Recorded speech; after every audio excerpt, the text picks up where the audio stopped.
हमारे साथ है जेएमएम के महासचिव सुप्रिया भट्टाचार्य। सर, आप लोगों ने आज गवर्नर से मुलाकात की, क्या कहा है आप लोगों ने हेमंत सोरेन के मामले? दबा दीजिए।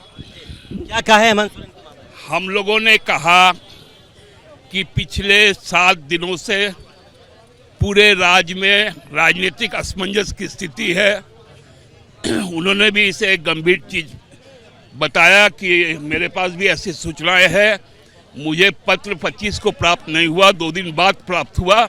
मैं अभी तमाम कानूनी पहलुओं पर मंतव्य मांग रहा हूं और 2-4 दिनों में मैं चुनाव आयोग को अपना मंतव्य भेज दूंगा। सुप्रिया, ये बताइए कि जब तक राज्यपाल की ओर से मंतव्य नहीं जाता है, क्या विधायक रायपुर में ही रहेंगे? अब विधायक लोग जितना दिन जहां रहना चाहे वहीं रहेंगे। नहीं, वो तो चुनाव आयोग को वो बताएंगे।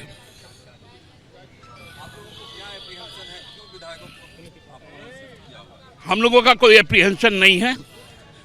लोग एक साथ रहना चाहते हैं। डेमोक्रेसी में एकजुटता को शो करना पड़ता है, उसीलिए लोग एक साथ। सर, ये आप नहीं बता रहे हैं कि जब तक राज्यपाल वापस चुनाव आयोग को अपनी बात नहीं रखेंगे तब तक एमएलए वापस आएंगे या नहीं? आ भी सकते हैं, बहुत कोई आ गए, मंत्री लोग आ गए। मंत्री बात कर रहे हैं, लेकिन रायपुर में सारे विधायक है, कहीं ना कहीं टूटने का डर है क्या? कोई टूटने का डर नहीं। धन्यवाद। तो ये देखा आपने, जेएमएम की तरफ से ये कहा जा रहा है कि राज्यपाल ने उनसे कहा है कि जल्द से जल्द इस पर फैसला ले लिया जाएगा और जो चुनाव आयोग की अनुशंसा आई है राज्यपाल के पास हेमंत सोरेन की विधायकी की अयोग्यता को लेकर, उस पर 1-2 दिनों में फैसला कर लिया जाएगा। उन्होंने ये नहीं साफ किया, क्योंकि सबकी नज़रें इस बात पर हैं कि क्या जो विधायकों को रायपुर शिफ्ट किया गया है वो इसलिए किया गया है क्योंकि हेमंत सोरेन को अपनी सरकार में टूट का डर है। हमारे साथ है जेएमएम की सांसद महुआ माझी। मैम, आप लोगों ने मुलाकात की राज्यपाल से, क्या कहा है आप लोगों ने राज्यपाल से? देखिए, हम लोगों ने उनसे यही कहा कि 25 अगस्त को एक पत्र आपके पास आया है चुनाव आयोग से।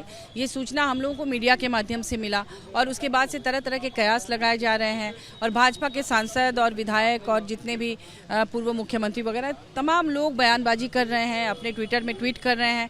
ऐसी भ्रम की स्थिति पैदा कर दी गई है कि ऐसा लग रहा है कि पता नहीं क्या हो जाएगा, जबकि ऐसा कुछ भी नहीं है। कोई आधिकारिक बयान राजभवन से जारी नहीं हुआ है।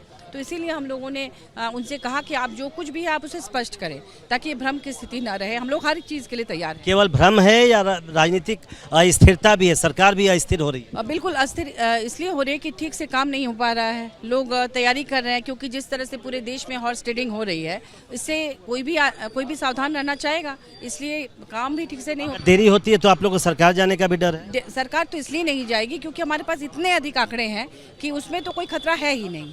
ये लोग फिर भी जो हॉर्स ट्रेडिंग से एक आध लोगों को डिस्टर्ब करने की कोशिश कर सकते हैं, इसके लिए अपनी सेफ्टी के लिए लोग। गवर्नर ने कोई टाइमलाइन दिया, कुछ समय सीमा बताई? क्या जब पूछा गया कि कितना हो सकता है आप 5-7 दिन और लें, तो नहीं उतना दिन नहीं लगेगा, बहुत जल्द इस तरह। ये आखिरी सवाल, क्या ये आप कह सकते हैं कि जब तक राज्यपाल अपना फैसला नहीं लेते हैं तब तक विधायक रायपुर में ही रहेंगे या वापस आ जाएंगे?